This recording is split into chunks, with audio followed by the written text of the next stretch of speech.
দর্শক আসসালামু আলাইকুম, আশা করি সবাই ভালো আছেন। দেশ এবং প্রবাসে যারা আমাদের ভিডিও দেখেন সবাইকে আন্তরিক প্রীতি এবং শুভেচ্ছা জানাচ্ছি। 20 মে রোজ বুধবার 2026 অবস্থান করছি নবিতা এগ্রোতে এবং এখানে দেখতে পাচ্ছেন মোটামুটি ছোট দেশি গরুর একটা হাট বসে গিয়েছে। সবই দুষ্ট গরু। তো মাশাল্লাহ এই গরুগুলা সম্পর্কে কি দরদামে বিক্রি করবেন এবং কি ওজন আছে আমরা বিস্তারিত জানার চেষ্টা করব। তো মোহন ভাই আসসালামু আলাইকুম, কেমন আছেন? ওয়ালাইকুম আসসালাম ভাই, আলহামদুলিল্লাহ। কেমন আছেন? জুতার উতোতে পরে আছেন, আমার এক নিছেন কাদার মধ্যে নামায়, একটু আপনিও আসেন কথা বলি। অসুবিধা নাই ভাই। তো মাশাআল্লাহ এই চমৎকার চমৎকার গরু কোথা থেকে আনা হলো ভাই? এই গরু তো আগেই ছিল, আপনার ভিডিওতে ছিল ছোট গরু। আমাদেরকে তো রাখাটা একটু মুশকিল হয়ে মুশকিল, যাচ্ছে। ছোট গরু তো একটু দুষ্টুমি করবে, দেশি গরু তো এই কারণে মোটামুটি একটা এই যে দেখতে পাচ্ছেন কি করতেছে এখানে ছোট গরুর, মানে এদের কাজই হচ্ছে একটু নিজেদের মধ্যে দুষ্টুমি করা। যাই হোক, এই ভিডিওটা করা হচ্ছে একেবারে ডকুমেন্টারি টাইপের, কোনো উইলিংলি ওদেরকে যুদ্ধ বাঁধানো হচ্ছে না। দেখতে পাচ্ছেন আপনারা নিজেরাই বুঝতে পারছেন যে এদের মধ্যে একটা আনন্দ কাজ করছে নাকি ভাই? হ্যাঁ হ্যাঁ হ্যাঁ। যাই হোক মাশাআল্লাহ, একটু কম বাজেটের গরু নিয়ে কাজ করার দরকার ছিল, হ্যাঁ, কারণ সবাই তো আর বেশি দামের গরু কুরবানি করতে পারবে না। জি। তো এইগুলো, এই যে নিচে যে দেশি গরুগুলো দেখছে সব দাতাল গরু, হ্যাঁ, দাঁতে পিওর দেশি গরু আমাদের। পিওর দেশি গরু। এই গরুগুলো নিয়ে আমরা কাজ করতেছি এই কারণে যে যাদের 1 লাখ থেকে 1,20,30,000 টার্গেটের কুরবানি, তাদের জন্য এই গরুগুলো। মাশাআল্লাহ, এগুলো তো মনে হয় এর মধ্যে ভিডিওতে আমরা দেখিয়েছিলাম না এগুলো? সব গত ভিডিওতে আসছে এগুলো। আচ্ছা আচ্ছা আচ্ছা, ঠিক আছে। একসাথে বের করছে তাই অনেকগুলো লাগতেছে। আচ্ছা, তাই না? এই গরু আমার, এই গরুগুলো আমাদের লাস্ট আনলোড হয়েছে, হ্যাঁ, হ্যাঁ, কুষ্টিয়ার ফার্ম থেকে লাস্ট আসছে। এগুলো ওচ্ছে একটু বড়, এগুলো 1.5 লাখ থেকে হয়তো 1,80,90,000 মধ্যে গরু এগুলো। এই 1.5 লাখ থেকে 1,80,90,000 গরু। আচ্ছা, তো এগুলা কি ভাই আপনার হচ্ছে লাইভ ওয়েটে যাচ্ছে নাকি? এগুলো ঠিকাতে আমরা সেল করতে চাচ্ছি, তারপর লাইভ ওয়েটে নিতে চাইলে লাইভ ওয়েট তো আছে আমাদের। আচ্ছা, আছে, ওপেনে আছে কিন্তু লাইভ ওয়েট না হইলেও ধরেন লাইভ ওয়েটে হইলে একটা কিছু গরু লাইভ ওয়েটে গেল, তো সেক্ষেত্রে রেটটা কত থাকবে? লাইভ ওয়েটে তো রেট আমাদের 560 আর 580। আচ্ছা, এই দুই ভাগে ভাগ আছে। তো গরু তো তাহলে নতুন নামলো, অনেকে তো বিভিন্ন কথাবার্তা অনেক সময় বলে যে ভাই আমার তো 3টা খামার। আচ্ছা, আমার এই খামারটা হলো মেন খামার। জি। এই খামারে তো অলরেডি যে পরিমাণ ডেনসিটি, যে পরিমাণ ঘনত্ব গরুর, জি জি, আমি তো এতদিন রাখতে মানে এনে রাখতে পারতাম না। বুঝতে পারছি। কুষ্টিয়া খামারে ওয়েটিং এ ছিল, এই লাস্ট শেষ করলাম, কারণ শুক্রবার শুনে আছে অনেকে গরুর জন্য আসবে, জি। এই কারণে। আর কুরবানি তো খুব কাছাকাছি চলে আসছে ভাই, আর কয়দিন, 5-6 দিন হাতে। সো এখন এই কারণে আমি লাস্ট শিফটটা করে ফেললাম একবারে। আচ্ছা, আমার তো সবসময় বলছে 120-এর মতো গরু থাকে, 120-এর গরু আছে আমার। 1,20,000 না, 120 পিস গরু নিয়ে কাজ করি আমি। 120 পিস গরু নিয়ে কাজ করছে। হ্যাঁ আচ্ছা, হ্যাঁ। এই যে মারামারি দেখছেন, এদেরকে দুষ্টুমি বন্ধ করে দেন। এইগুলো সবই আমাদের 1 লাখ থেকে 1,30,000-এর মধ্যে গরু, এই নিচের এগুলো। আচ্ছা, হ্যাঁ, বিভিন্ন সাইজ ভেদে। মাশাআল্লাহ মাশাআল্লাহ, এগুলো ঠিকার গরু ভাইয়া, ঠিকার গরু। ঠিকার গরু, সব দাতা গরু, দেশি গরু ভাই। আচ্ছা, হ্যাঁ, যাদের অল্প বাজেট আছে, যারা মনে করে যে 1 লাখের গরু পায় না বা 1,10,20,000 গরু পায় না, তাদের জন্য এই গরুগুলো। জি জি জি। আর একটু এর চেয়ে মাঝারি গরু যদি বলি, তাহলে আমার এই যে লাস্ট 10টা গরু আসছে, এই 10টা গরুই আমাদের। আর আপনি জানেন আমাদের সব বড় বড় গরু, কিন্তু আমাদের গরু যদি ফার্মের না হয়, বাড়ির হাটের গরু নেওয়ার কোনো সুযোগ নাই, ভ্যাকসিনেশন ছাড়া কোনো গরু নেওয়ার সুযোগ নাই। একটা গরু যদি এফএমডি হয়ে যায়, তাহলে পুরো খামার নষ্ট, আমার বিজনেস পুরো 1 বছরের জন্য নষ্ট হয়ে যাবে। সো আমি খুব সতর্ক। আপনি কোনোভাবে ডাউট করেন না যে কেউ যে বাজারে গরু নিয়ে মুমিন কাজ করে। মুমিনের অরিজিনাল খামারের গরু কুষ্টিয়ার খামার থেকে নিয়ে আসে এইসব গরু। আচ্ছা, তো সো আমি বলবো যে যারা ছোট বাজেটের গরু খুঁজতেছিল, জি, এই মুহূর্তে আমার কাছে আছে, নিতে পারবে। 1 লাখ থেকে শুরু করে এই মুহূর্তে যা গরু দেখতেছে 1,80,90,000 গরু, সব 1 লাখ, 1,20,000, 1.5 লাখ, 1,60,000, 1,80,000, সর্বোচ্চ 2 লাখের গরু আছে এখানটায়। আচ্ছা। তো ভাই যে কথাটা বারবারই বলছিলাম যে মানে যেহেতু আপনি বলছেন যে আপনার এটা লাস্ট লট, মার্কেটে কিন্তু অনেক সময় কিছু কথাবার্তা চলে যে খামারে হচ্ছে হাট থেকে গরু এনে বলে যে এটা খামারের গরু, এগুলো যারা বলে আসলে এটা তারাও সত্য। আবার যারা খামার করতেছে তাদের উপরে অন্যায়ভাবেও কিছু কথাও আসে। আচ্ছা, অনেক খামার আছে যেটা আসলে খামার কি এত ছিল? 6 মাস 3 মাস আগে দেখছেন কারো ঘরে গরু ছিল না? অনেক খামারে গরু ছিল। সত্য কথা তো এটা, যে বলছে সে সত্য বলছে। আবার যদি ঢালাওভাবে বলেন, তাহলে আমার ঘরে সবসময় 100 গরু ছিল। আচ্ছা, সব সময় ছিল, এটাও সত্য। এখন এই গরুর লেন্থ হয় 2 মাস 3 মাসের প্রজেক্ট, জি, এই ছোট গরুর। জি, স্বাভাবিক। আমার 100 গরু ছিল, সাথে 20টা গরু আমি ছোট গরু নিয়েছি সাপোর্ট দেওয়ার জন্য। আচ্ছা, সব ভ্যাকসিনেশন গরু, সুন্দর পরিবেশের থেকে আসছে তারা। মাশাআল্লাহ। এখন যদি আপনি বলেন যে খামার থেকে আমাদের মতো খামারি, যেখানে আমার কিন্তু 30 লাখ টাকার একটা গরু আছে, বাহামা গরু, জি জি, এই খামারেই আছে। এখানে 5 লাখ 7 লাখ 3 লাখ, ম্যাক্সিমাম 3 লাখের উপরে গরু আছে। জি। এই গরুতে নতুন প্রোডাক্ট নিয়ে ঢোকানো কোনো সুযোগই নাই। যারা গরুলি কাজ করে, যারা বুঝে, তারা কোনো মন্তব্য করবে না। আচ্ছা, এই কারণে বলতেছি, যে বলছে এই কথাটা, যে খামারি, মৌসুমী খামারি অনেক আছে, 80% মৌসুমী খামারি আছে। আমি যে কে ইন্ডিকেট করবো না, যে অথবা যারা, অনেকেই হয়তো এই হ্যাঁ, মন্তব্য করবে। না, ওনার কথা সত্য তো, উনি তো আমি ওনাকে অ্যাপ্রিসিয়েট করতেছি, কারণ ট্রেডিং করার এক ধরনের খামারি, এক ধরনের খামারি যে গরু লালন পালন করে উঠা নিয়ে আসা, জি। আরেকটা খামারি প্রান্তিক খামারি, তারা বাচ্চা প্রডিউস করে সেখান থেকে তুলে আমাদের মতো খামারির হাতে বা বাজারে দিচ্ছে। জি। তো এটা তো আছে শ্রেণী বিভাগ, এটা মেনে নিতে হবে। এখন আপনি যদি বলেন যে ট্রেডিং করে যারা করছে তারা খামারি না, তারা অবশ্য আমার দৃষ্টিতে খামারি না। আচ্ছা, শুধুমাত্র তারা একটা স্ট্রাকচার আছে, ওকে, একটা ব্যাপারীর মতোই সে। জি। তো মমিন ভাই, আমরা তো আমি ব্যাসির মামুন ভাই, মানে জি, সত্য কথা, খুব আন্তরিকভাবে মানে কাস্টমারদের বলতে যাচ্ছি, গরুর দাম একটু বেশি এই কারণেই মাংসের দাম বেড়ে গেছে এক বছরের ব্যবধানে। গত কুরবানির আগে যে মাংসের দাম ছিল, তার চেয়ে 100 থেকে 150 টাকা মাংসের দাম বেড়ে গেছে। এইটাই বাড়ছে। গরুর কিন্তু দাম কিন্তু মার্কেট অনুযায়ী ঠিকই আছে। ভাই, এই যে মাংসের প্রসঙ্গটাতে আসলেন, আসলে গত বছরও প্রায় 700 750 না, 720 টাকা পর্যন্ত মাংস। না, 650 থেকে 700 পর্যন্ত হাইস্ট উঠছে। আচ্ছা, এইবার হচ্ছে কি হয়েছে, 800 থেকে 850 ভালো গরুগুলো সবসময় বিক্রি হয়েছে। আমরা এক্সামশন বলতে পারি, ওপেন মার্কেটে যারা ঢাকাতে বিক্রি করে, তারা 750 নিচে বিক্রি করে নাই, 1-2 জন বাদে। হ্যাঁ, ওনাদের এক্সট্রা মানে ক্যাপাসিটি বা এক্সট্রা ক্যাপাসিটির কারণে ওরা পারছে, কিন্তু এভারেজ কিন্তু 750 থেকে 800 মার্কেট গেছে। এই যে 100 টাকার গ্যাপটা, এই গ্যাপটাই করতে পারছে, আর কিছু না। এটা অনেকেই বলছেন, আমি বিভিন্ন জায়গায়, যেমন হাটেও ব্যাপারী ভাইরা যারা আসেন দূর দূরান্ত, ওনারাও বলছেন যে মাংসের দামটা 800 850 টাকা হয়ে যাওয়ার কারণে 100 টাকার গ্যাপটাই বাড়ছে। এটা হতাশ হওয়ার কিছু নাই। তো এই যে বাড়তিটা, এটার আসলে মানে সমন্বয় কোন জায়গা থেকে হলো, বা সমন্বয়ের কোনো সুযোগ নাই। সুযোগ তখনই আসবে যখন আমার ঘরের একটা বাচ্চা যদি উৎপাদন করতে পারতাম আমি, তাহলে সেটাকে লালন পালন করে যদি বিক্রি করতে পারতাম, তাহলে আমি কি করতাম, তখন খালি শুধুমাত্র ওই বাচ্চা কেনার যে প্রাইসটা, সেটা ম্যানেজ করে আসতে পারতাম। আচ্ছা, আমরা তো খামারি, আমাদের ওই যে গাভী আছে ওই জায়গায়, ওই যে বাচ্চা সব আমার গাভী, হ্যাঁ, এইগুলো সব গাভীর বাচ্চা ভিতরে। এখন এই বাচ্চা যখন বড় হবে, কিন্তু খুব কম, মানে আমি লাভটা একটু ওইভাবে হিসাব করতে পারবো না, কত কিনছি কি অবস্থা, এটা না। তখন 2 বছর বয়স হয়েছে, ঠিক আছে, 2 বছরও 1.5 লাখ টাকা খাইছে, আমি তাহলে 2 লাখে বিক্রি করে দিই এটা। আচ্ছা, কিন্তু এখন যদি একটা বাচ্চাই কিনতে যায়, যদি 1,80,000 90,000 1,20,000 কিনে আনি, এরপর খাওয়া খরচ যোগ করে হিসাব করবো, তখন দামটা বেড়ে যাচ্ছে। এই কারণে যারা খামারি তকমা নিতে চায়, তাদের বলবো যে নিজের ঘরে প্রোডাকশন করান। আপনি যদি ভালো মতন বাচ্চা প্রডিউস করতে পারেন, প্রডিউস করলে আমাদের মার্কেট অটোমেটিক কমে যাবে। এই ফ্যাসিলিটিসটা শুধুমাত্র যে করতেছে তার না, তাকে দিতে হবে কিন্তু। আচ্ছা, জাত উন্নয়নের জন্য তাকে হেল্প করতে হবে, ফান্ডিংয়ে হেল্প করতে হবে, জমি দিয়ে হেল্প করতে হবে, হ্যাঁ, কি ইমার্জেন্সি ক্ষেত্রে ফান্ড দিয়ে হেল্প করতে হবে, করে তাকে দাঁড় করানো লাগবে যে না, তুমি গরু লালন পালন করবে, ঠিক আছে, তোমার ঘরে যদি 100 গরু করো, তাহলে 100 গরুর মধ্যে 50টা মা গরু থাকতে হবে। আচ্ছা, হ্যাঁ, এবং এমনও হতে পারে, সরকার বলতে পারে যে যে গরু নিউ বর্ন আসবে, বাচ্চা আসবে, প্রত্যেক বাচ্চার জন্য একটা আমরা ইন্স্যুরেন্স করে দেবো, বা একটা 5,000 টাকা এক্সট্রা দেবো, তোমার বাচ্চা প্রডিউস করো। আচ্ছা, এই ক্ষেত্রে পরিবর্তন আসবে, তাছাড়া পরিবর্তন সম্ভব না। আপনার ঘরের জিনিস কিনে আমি বিক্রি করবো, আপনি কি কমে দিবেন আমাকে? একটা মার্জিন রেখে তো মার্জিন রেখে দিবেন, ওই মার্জিনটা আমার ঘাড়ে আসি পড়তেছে। আমি যখন কুরবানি কাস্টমার বিক্রি হতে, কাস্টমারের ঘাড়ে যাচ্ছে এটা। ভাই, আমি আপনার সাথে একটু অ্যাড করতে চাই, সেটা হলো গত বছর বা তারা বিগত বছরগুলোতে এরকম ভাবেই চলে আসে, সবাই তো আর ঘরের বাচ্চা দিয়ে ব্যবসা করেন না। আমার প্রশ্নটা ছিল যে ভাই, এই যে একটা মার্জিন মানে 100 টাকা অ্যাড হলো, এটার উৎস এবং এটার কোনো সলিউশন? এটা ওভারঅল বলতে গেলে সব কস্টিং বাড়ছে, মানে আপনি বিদ্যুৎ থেকে শুরু করে, ল্যান্ড থেকে শুরু করে, গরু পার্সেস থেকে শুরু করে, খাবারের থেকে শুরু করে, প্রত্যেক জায়গায় বাড়ছে। এবং ইনফ্লেশন আছে মার্কেটে, তাই না? ইনফ্লেশন আছে, যেটা হলো যে আজকে যে 100 টাকা দেখতেছেন, সামনের বছরে কিন্তু 100 টাকা না, এটা 90 টাকা হবে, নাহলে 85 টাকা হবে। এই যে 15% 10% যে অবমূল্যায়ন ঘটে টাকার, এটাও একটা কারণ কিন্তু। হ্যাঁ, সব মিলেই কিন্তু একটা অযথা যে খামারিরা অনেক আমরা লাভ করতে পারি না, বললে কেউ বিশ্বাস করে, লাভ করতে পারি না। আমি লাভ করলে কি আপনি আমার টাকা নিয়ে যাবেন? না, ডেফিনেটলি। তাহলে আমি বলতে অসুবিধা কি? আমাকে দেখে যদি আরো 10টা তরুণ উদ্যোক্তা যদি আসে এই লাইনে, আমারই তো ভালো এটা। অবশ্যই। কিন্তু আমি বলতেছি আমি লাভ করতে পারি না, বাট আমি এখানে ইনভেস্ট করে ফেলছি, বের হতে পারছি না। আমি যদি বলি যে লাভ করতেছি, আমি 2 কোটি টাকা গরু বিক্রি করে 50 লাখ টাকা লাভ করছি, তাহলে তো সবাই এসে ঝাপা পড়বে এটা, এবং আবার সেক্টরটা আরো ডেভেলপ হবে, কিন্তু তখন মাংসের দাম কমে যাবে। আসলে কেউ আর যারা ইনভেস্ট করেছিল, তারা ইনভেস্ট উইথড্র করছে। মানে মার্কেটটা কি তাহলে এই জায়গায় যে ঠেকে গেল এখন? আমরা মনে হয় এটা নিয়ে সরকারকে নতুনভাবে ভাবতে হবে, তাই না? একবার নতুন করে ভাবতে হবে কিভাবে এই মার্কেটটাকে অন্তত 700 টাকার মধ্যে রাখা যায়। এটা 600 হলে অনেক ভালো, না হলে 700-র মধ্যে যেন থাকে, 700 ক্রস না করে যেন। তার জন্য কি করতে হবে, দীর্ঘমেয়াদী পরিকল্পনা করতে হবে।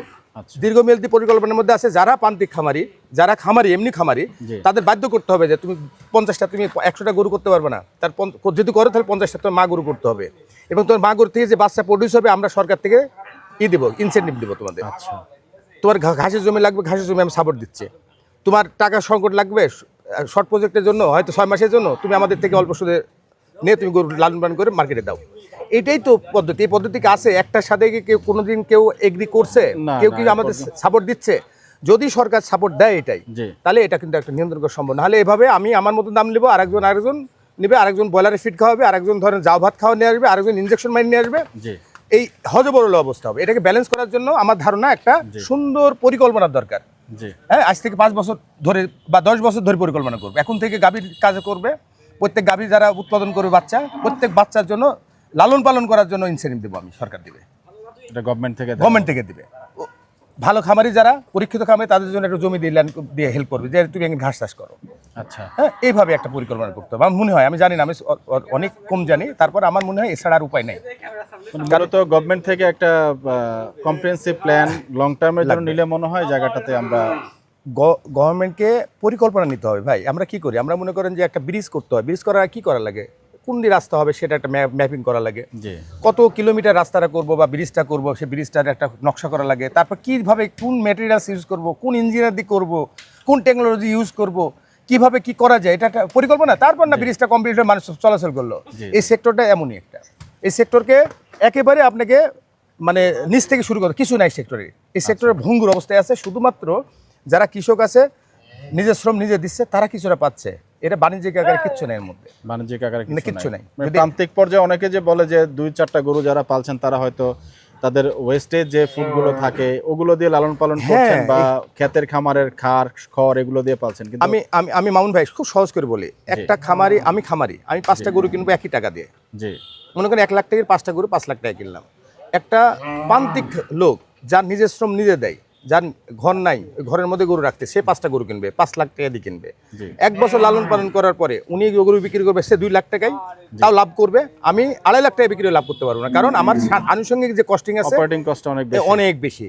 হ্যাঁ, আর অপরচুনিটি কস্ট বাদিয়ে দিলেন, ডাইরেক্ট কস্ট যেটা বলে সে কস্টে অনেক বেশি। তো এটা মানতে হবে। তো আমাকে যদি ফ্যাসিলাইজড না করেন আপনি, আমাকে যদি অপরচুনিটি না দেন, তাহলে আমি তো এই কনজাস্টেড হয়েই থাকতেছি। সো শুধুমাত্র গালাগালি করলে হবে না, আচ্ছা গালাগালির পিছনে যুক্তি থাকতে হবে। এবং আপনি যদি আমাকে বলেন যে ভাই তোমাকে আমি 10 বিঘা জমি দিয়েছি, তুমি একটা রেঞ্জ করে ঘাস উৎপাদন করে গরু খাওয়াও, তোমাকে আমি দানাদার খাওয়াটা আমি সাপ্লিমেন্টারি সাপোর্ট দিয়ে কমিয়ে দিচ্ছি, এই যে 50 টাকা চলতেছে এটাকে তো 30 টাকা এনে দিচ্ছে উৎপাদন করে। যদি বলেন যে মঈন ভাই আপনি দানাদার খাওয়ালেন 30 টাকায়, ঘাস পাইলেন ফ্রি, হ্যাঁ, বিদ্যুৎ পাইলেন ফ্রি, বা বিদ্যুতের সামান্য টাকা বিদ্যুৎ ইউজ করছেন, আপনি কেন মাংসের দাম বেশি নেবেন? আমি তখন জবাব দিতে আওতায় আসবো। কিন্তু আমি কেনার সময় যদি 800-900 টাকা মাংসের ওজনে গরু কিনি, তাহলে তো আমি 700 দিতে পারবো না। কতদিন দিতে পারবো? আচ্ছা। এবং এই সেক্টর থেকে প্রচুর লোক বের হয়ে গেছে, ইনভেস্ট করে লস খাইছে বের হয়ে গেছে 90%-এর উপরে। ভবিষ্যৎ কি তাহলে ভাই? ভবিষ্যৎ নাই, ভবিষ্যৎ নাই। এখানে স্বপ্ন নিয়ে আসে, স্বপ্ন দুঃস্বপ্ন হয়ে যায়, বের হয়ে চলে যায়। এখানটায় টাকা ইনভেস্ট করে আসি ফকির হয়ে বের হয়ে যায়। আমি এখনো হয় নাই, হওয়ার পথে যাচ্ছি, কারণ এইভাবে আর সার্ভাইভ করা সম্ভব না। এই সেক্টরকে বাঁচানোর জন্য একমাত্র দরকার হলো সুপরিকল্পিত একটা, কি বলে এটা, পঞ্চবার্ষিকী একটা পরিকল্পনা বা 10 বছরের একটা পরিকল্পনা। আচ্ছা, এটাকে সুন্দর ধাপে ধাপে আগাতে হবে। আর এভাবে গরু কিনবো, 3 মাস 4 মাস ওষুধ দিয়ে, মেডিসিন দিয়ে, উল্টাপাল্টা খাওয়া, মোটা তাজা করে আপনার হাতে তুলে দেবে, গরু কোয়ালিটি হচ্ছে না, জনস্বাস্থ্য ক্ষতির সম্মুখীন হচ্ছে, প্লাস ভালো কোনো কোয়ালিটির প্রোডাক্ট পাচ্ছে না। যাক, আপনাকে অনেক ধন্যবাদ, আমাদেরকে অনেক পরামর্শ দিলেন। অনেক ধন্যবাদ ভাই। তো এই যে গরুগুলো আছে এগুলোর কি ইন্ডিভিজুয়ালি কোনো প্রাইস এই মুহূর্তে জানা সম্ভব? না, এটা এভারেজ প্রাইস আছে। এর মধ্যে আমি বললাম না 1.5 লাখ থেকে শুরু করে 2 লাখের মধ্যে আছে এগুলো। 1.5 লাখ থেকে 2 লক্ষ টাকার মধ্যে। এগুলো যেরকম বললাম 1 লাখ থেকে শুরু করে 1,20,30,000 এর মধ্যে আছে। আচ্ছা আচ্ছা। তো যাই হোক, মাশাআল্লাহ, গরুর কোয়ালিটিগুলো আমরা একটু আপনাদেরকে দেখাচ্ছি। একেবারে দেশি গরু ভাই, একেবারে দেশি গরু, কুষ্টিয়ার দেশাল গরু। এবং এগুলা আসলে আপনার খামারে দীর্ঘদিন ধরে? না, দীর্ঘদিন না, এগুলো আসলে আমাদের প্রজেক্ট হলো 4-5 মাসের প্রজেক্টের গরু। আচ্ছা, 4-5 মাসের। হ্যাঁ, ভ্যাকসিনেশন করে রেডি করে মোটামুটি একটা জায়গায় আসছে। আমরা জানি যে এই ধরনের কাস্টমার কিছু রয়ে গেছে, জি জি জি, তাদের সাপোর্টের জন্য লাগে এটা। জি। বাট আপনি যে আমাদের মতো খামারে গিয়ে যদি বলেন যে মানে শর্ট টার্মে প্রোডাক্টলি কাজ করি, তাহলে খুবই অন্যায় হবে। আমরা আপ্রাণ চেষ্টা করতেছি, আপ্রাণ চেষ্টা করতেছি যে আমরা সাধারণ মানুষের সাথে একটা মানে স্বাস্থ্যগত ভালো একটা খাবার, মানুষের খাওয়ার উপযুক্ত একটা প্রোডাক্ট নিয়ে কাজ করার জন্য আমি যে প্রোডাক্টটা আমাদের কাস্টমার হাতে তুলে দিচ্ছি, আমি আমার মনের দিক দিয়ে 100% ক্লিয়ার যে এই প্রোডাক্টটা খুব দারুণ একটা প্রোডাক্ট দিচ্ছি ওকে। আচ্ছা, হ্যাঁ, এবং আপনি জানেন জনস্বাস্থ্য কিন্তু গুরুত্বপূর্ণ একটা বিষয়, খাদ্য নিরাপত্তা গুরুত্ব একটা বিষয়। অবশ্যই অবশ্যই। আমি কম দামে প্রোডাক্ট দিলাম আপনাকে, খুব দ্রুত মোটা তাজা করে 2 মাসে করে ব্রয়লার ফিড বা ইনজেকশন ইউজ করে ওই প্রোডাক্টটা খাইয়ে তো আপনি অসুস্থ হচ্ছেন, খালি গরু অসুস্থ হচ্ছে না, আপনার টাকাটাও যাচ্ছে, আপনার শরীরটাও নষ্ট হচ্ছে, ভবিষ্যৎ প্রজন্ম নষ্ট হচ্ছে। ভবিষ্যৎ প্রজন্মকে রক্ষা করাও একটা দায়িত্ব আমাদের ভালো খাবার দিয়ে। অনেক ধন্যবাদ ভাই। দর্শক, আমরা আজকে আমাদের যে নৌবিতা অ্যাগ্রো মোমিন ভাইয়ের সঙ্গে আসলে অনেক ডিপ কথা বললাম। আসলে অনেকেরই মধ্যে শঙ্কা থাকে গরুর প্রাইস, মাংসের দাম, সব কিছু নিয়ে তো কথা বলার চেষ্টা করলাম, এবং উনি কিন্তু আলহামদুলিল্লাহ একটা জায়গাতেই বলে ফেললেন যে সর্বোপরি গভর্নমেন্টের একটা সাপোর্ট পরিকল্পনা লাগবে এবং কম্প্রিহেন্সিভ একটা প্ল্যান লাগবে। এটা শুধুমাত্র কাউকে ইন্ডিভিজুয়ালি দোষারোপ করে আসলে মনে হয় কিছু হবে না। পি প্ল্যান ছাড়া তো হবে না। একটা আমি একা মোমিন কি করতে পারি? মনে করেন যে কুরবানি হয় কত আমাদের দেশে, সংখ্যাগতভাবে মনে হয় কোটির উপরে, না এরকম? হ্যাঁ, কোটির উপরে, হ্যাঁ কোটির উপরে। আমি মোমিন, আমার কাছে 100 গরু আছে, আমি কি ভেট করতে পারবো? এক সমুদ্রের মধ্যে 1 ফোঁটা জাস্ট জল, জি, পানি, তো 1 ফোঁটা পানি দিয়ে তো নিয়ন্ত্রণ করা হবে। আমাকে পুরা সিস্টেম রেখে করতে হবে, এবং এটাকে নিয়ে কঠোর হতে হবে যে তোমরা শুধুমাত্র মোটা তাজা করার জন্য করতেছো, তুমি উৎপাদন করো। তোমার উৎপাদন ঘরে নাই কেন? তোমার উৎপাদন থাকতে হবে। যদি উৎপাদন না থাকে তুমি এই লাইনে কাজ করে আগাতে পারবা না, বরং সেক্টরটা নষ্ট করবা তুমি। জি, যাই হোক দর্শক, এই গরুগুলো যারা নিতে চাইবেন আমরা একটু আপনাদেরকে গরুগুলো দেখাচ্ছি। মাশাআল্লাহ, গরুগুলো কিন্তু চমৎকার, এবং মোহন ভাইয়ের নাম্বারটা আমরা দিয়ে দিব। না, ওভার ফ্যাট নাই ভাই, একদম সুন্দর বডি, চমৎকার। যদি কিছুটা স্টাডি তো আমার অলরেডি আলহামদুলিল্লাহ হয়েছে, এবং সেই প্রেক্ষাপট থেকে কিন্তু বলছি গরু কিন্তু মাশাআল্লাহ চমৎকার। অনেকেই ভিন্ন কথা বলতে পারেন, হয়তো ভিডিও করছি 3 থেকে 4টা, বাট আমি যেটা ফ্যাক্ট পাই, আমার যারা সাবস্ক্রাইবার আছেন জানেন অলরেডি যে আমি রিয়েল ফ্যাক্ট ছাড়া কথা বলি না। গরু সুন্দর, তবে দরদামের সুযোগ তো ডেফিনেটলি উনি রেখেছেন, এবং কিছু গরু উনি লাইভ ওয়েটও দিবেন। লাইভ ওয়েটের রেটটা এখন যেন কত আছে ভাই? 560 580 দুই ভাই ভাগ আছে। 560 580। স্কেলটা কত ছিল? 500 কত কেজি স্কেলে? স্কেল হয় 300 কেজি পর্যন্ত 560। আচ্ছা, আর 300 থেকে 400 কেজি এটা হলো আমাদের 580 টাকা। ক্ষেত্র বিষয়ে 220 কেজি বেশি হলো অসুবিধা নাই, সেটা হলো মধুমতির মধ্যে যে খামারটা আছে ওই খামারটা। আচ্ছা, এবং যদি কেউ এই গরু নিতে চায়, হ্যাঁ, এই 10টার মধ্যে ইনশাআল্লাহ দেওয়া যাবে। মন ভাই, একটা লটের দাম দেন না আজকে ভিডিওর শেষ মুহূর্তে। লট? জি, কি লটের দাম দিতে বলেন তো? একটা লটের দাম দেন। দর্শক, আমরা দাম দেওয়া খুব কঠিন হবে, তারপর আমি বলি ভাই, এই 10টা গরু জি ঢাকার মধ্যে সব ভ্যাকসিনেশন করা, জিরো রিক্সের গরু, জি 1,80,000 করে লট 10টা, 1,80,000। জীবনে দেখিনি, প্রথম আপনার সাথে কাজ। আমি কত দুষ্ট দেখছেন, আপনার কাছ থেকে কিন্তু একটা প্রাইজ দিয়ে করে নিলাম। হ্যাঁ, এটা কিন্তু সব দাতা গরু, দেশি গরু, একটা কিন্তু ক্রস নাই মধ্যে, 100% দেশি। জান 10টা গরু যদি কেউ নেয়, জি 1,80,000 টাকা লটে দিয়ে দিলাম, একেবারে লট। এর আগে কখনো দেন নাই তো? আরো কমাইলাম। 75 করে, জান 75। হ্যাঁ, 175। তাও 10টা গরুতে 50,000 টাকা প্রফিট হলে আনাফ। 175 লট, জান দিব ভাই। হ্যাঁ, একটা খামারি নিয়ে বিক্রি করতে পারবে এটা ভাই। হ্যাঁ, আমি সেটাই বলছি। লাইভ ওয়েট আছে, এভারেজ আছে 330 কেজি করে এভারেজ লাইভ ওয়েট। কিছু গরু তো ভাই মাশাআল্লাহ অনেক বড় বড় আছে, এই পাশের 3টা গরু, ওই মাছের 2টা গরু। হ্যাঁ, আমি বললাম না, এভারেজ লাইভ ওয়েট আছে আর স্কেল করা। আচ্ছা, 325 কেজি করে এভারেজ আছে। একটু নামবো নাকি ভাই? আমি না, আর নামেন না। হ্যাঁ, নামেন না, আপনি নামেন না। শুনুন, কাস্টমার এমন একটা জিনিস, বুঝছেন? আপনি যদি বলেন যে ক্রিকেটে বলেন যে ভাই এটা এই টাকা দিলাম, হ্যাঁ, তারপরে আসি একটু বার্গেন করবে, নাহলে মজা পাবে না। যাক, আমার উপর রাগ করছেন নাকি? না, রাগ করি না। এখন কিন্তু ডায়লগ খুব চলছে। আরে না, এটাই রাগ করছেন নাকি করে বলে লাভ আছে? আমি রাগ করলেই বাকি, না করলে বাকি। বাবা আনন্দ চিত্রে একটা সুন্দর গরু তৈরি করছে, যারা কুরবানি দেবে সুস্থ সবল একটা গরু কুরবানি দেবে, এটা উদ্দেশ্য। আলহামদুলিল্লাহ। গরুর বেচা বিক্রি শেষ মুহূর্তে একটু আপডেট জানতে চাই, কেমন গরু বিক্রি হয়েছে? 72। মাশাআল্লাহ, 72 মানে আমার আসলে আরো বিক্রি হওয়ার কথা। জি, আমি আশা করতেছি যে শুক্র শনিতে আমার আরো 30টা গরু যাবে, আর থাকলে 20-30টা থাকলে ওটা 8 সময় তো আজ চলে যাবে ইনশাল্লাহ। যাক ইনশাল্লাহ। তো দর্শক, আমরা আজকে ভিডিওটা এখানে শেষ করব। আমাদের মোহন ভাইয়ের সাথে দীর্ঘক্ষণ কথা হলো। গরুগুলা যারা নিতে চান 1,75,000 টাকা করে রেট বেঁধে দিয়েছেন, একদম লটে 10টি গরু, তাই তো ভাই? হ্যাঁ, এই গরু, হ্যাঁ, তো যদি কারো প্রয়োজন পড়ে মোহন ভাইয়ের নাম্বারটা আমরা স্ক্রিনে দিয়ে দিব এবং আশা করি যাদের প্রয়োজন পড়বে আপনারা যোগাযোগ করে নিয়ে নেবেন। এছাড়া বিভিন্ন ছোট জাতের গরু আমরা দেখালাম। এখন পর্যন্ত আমাদের মোহন ভাইয়ের যে অ্যালবিনো দুটো না আছে, আছে ফ্রি আছে ভাই। আমি কিন্তু ওই একটা ওই ভদ্রলোক এসেছিলেন, হ্যাঁ ওই কুমিল্লা না কোথা থেকে আপনি কল দিয়ে এসেছিলেন না, ভৈরবের উনি এসেছেন, একটাকে ভেঙে দাম বলছে, কিন্তু আসলে আমাদের আসলে একটা ভাঙতে হচ্ছে না। চাচ্ছেন না, মানে দাম হচ্ছে না। প্রাইজে হচ্ছে না, দুইটা ওই দামে, কিন্তু দুইটা নিলে কিন্তু হয়ে যায়। তাই হ্যাঁ, কিন্তু ওনাকে একটু অফার করতেন। হ্যাঁ, আমি এটা আসলে ছিলাম না, উনি হঠাৎ করে আসছে, আমি থাকলে তো এটা অ্যাডজাস্ট করে দিতাম। যাক, ভিডিওটা যদি উনি দেখেন ইনশাল্লাহ আমরা চাইবো যে এই অ্যালবিনো মহিষ দুটো, যেহেতু চমৎকার দুটো অ্যালবিনো মহিষ একটু দেখতে পাচ্ছেন আপনারা, একদম জোড়া রেট কিন্তু আমি এই মহিষের ওনার কাছ থেকে 7 লক্ষ টাকায় তো উঠে হ্যাঁ, আপনি দিয়েছিলেন বরাবর ভাই। দিয়েছিলাম আমি, 8 চেয়েছিলাম, পরে 7.5, পরে 7 আপনি ফাইনাল করেছেন। তো যাই হোক, আরো বিভিন্ন গরু আছে। এই জায়গাটা হচ্ছে আপনার সাভার ভাকুরতা হেমায়তপুরে পড়েছে। আপনারা আমিনবাজার ব্রিজ পার হয়ে হাতের বামে যে ভাঙা ব্রিজটা আছে, ভাঙা ব্রিজ থেকে হাতের বামে ঢুকে যে কাউকে জিজ্ঞেস করলেই হবে বটতলা বাজার ভাকুরতা। ভিডিওটা এখানেই শেষ করছি। আপনাদের সবার জন্য শুভকামনা থাকলো। বিদায় নিচ্ছি। আসসালামু আলাইকুম ওয়া রাহমাতুল্লাহি ওয়া বারাকাতুহু।